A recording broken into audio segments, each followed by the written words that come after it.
একটি শহরে খাদিজা নামের একটি মেয়ে তার মা এবং বাবার সাথে বসবাস করতেন। খাদিজা যখন অনেক ছোট তখন তার মা একটি গাড়ি অ্যাক্সিডেন্টে মারা যায়। তার কিছুদিন পরে খাদিজার বাবা দ্বিতীয় বিয়ে করে খাদিজার সৎ মাকে তাদের বাড়িতে নিয়ে আসে, যার আগে থেকেই একটি মেয়ে ছিল। মেয়েটির নাম ছিল টিনা। কিন্তু দুর্ভাগ্যবশত খাদিজা যখন একটু বড় হয়ে ওঠে তখনই তার বাবা মারা যায়। তারপর থেকে খাদিজার সৎ মা এবং সৎ বোন টিনা খাদিজার সাথে খুব খারাপ ব্যবহার করতে থাকে এবং তার মতো খাদিজা, খাদিজা, এদিকে আয়। মা, মা কি হয়েছে মা? তুমি আমাকে ডাকছো? হ্যাঁ, আমি তোকে ডাকছি। সে কখন সকাল হয়েছে, তুই এখনো ঘর ঝাড়ু দিসনি?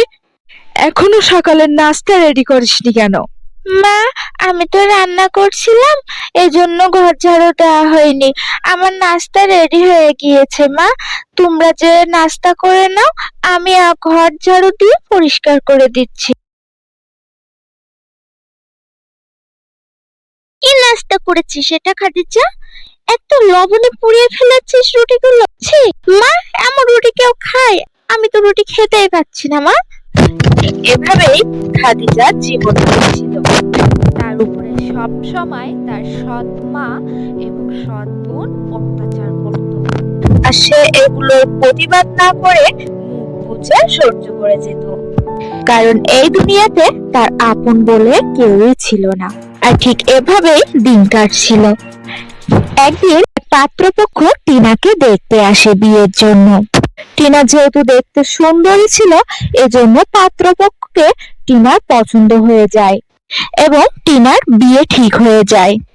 তারপর টিনার মা টিনার বিয়ের জন্য টিনাকে অনেক অনেক মার্কেটিং করে দেয়। অনেক জামা কাপড়, নতুন জুতা, কসমেটিক্স ইত্যাদি কিনে দেয়। মা, মা, কয়দিন পরে তো টিনা আপুর বিয়ে মা। আমার তো পরার মতো একটাও ভালো জামা নেই মা। আমাকে একটা জামা কিনে দিবে মা?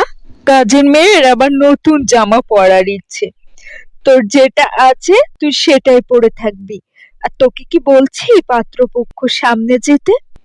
তুই বাড়ির কাজের মেয়ে, কাজের মেয়ের মতোই থাকবি। তোর নতুন জামা পরার কোনো প্রয়োজন নেই। খাদিজা, তুই হলি এ বাড়ির কাজের মেয়ে, তোরও তো সাজাগোজার দরকার নেই। তুই কাজের মেয়ে, কাজের মেয়ের মতোই থাকবি। আর একটা কথা শোন খাদিজা, আমার বিয়ের পরে তুই আমার বর বা আমার শ্বশুর বাড়ির কোনো আত্মীয় স্বজনের সামনে আসবি না।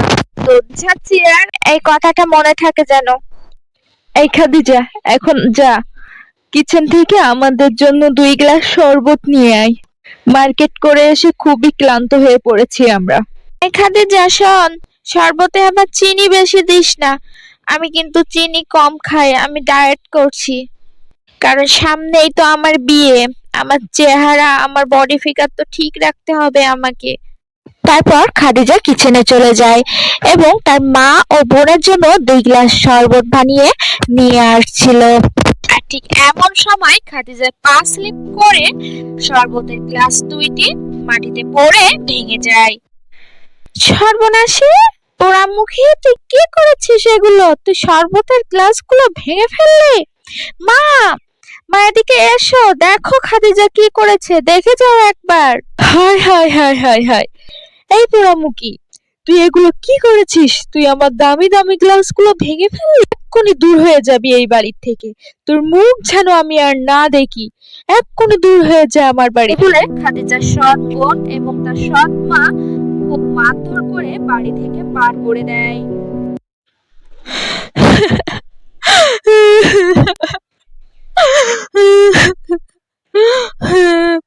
হে আল্লাহ, আমার জীবনে এত কষ্ট।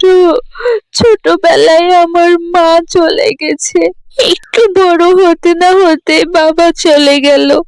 এই সৎ বোনের মারা অত্যাচার আর সহ্য করতে পারছি না আল্লাহ। সৎ মা আমাকে সব সময় মারধর করে আল্লাহ, আমি আর সহ্য করতে পারছি না। এই কথা বলতে বলতে খাদিজা একটি গভীর জঙ্গলে চলে যায় এবং একটি গাছের নিচে বসে বসে কান্না করতে থাকে।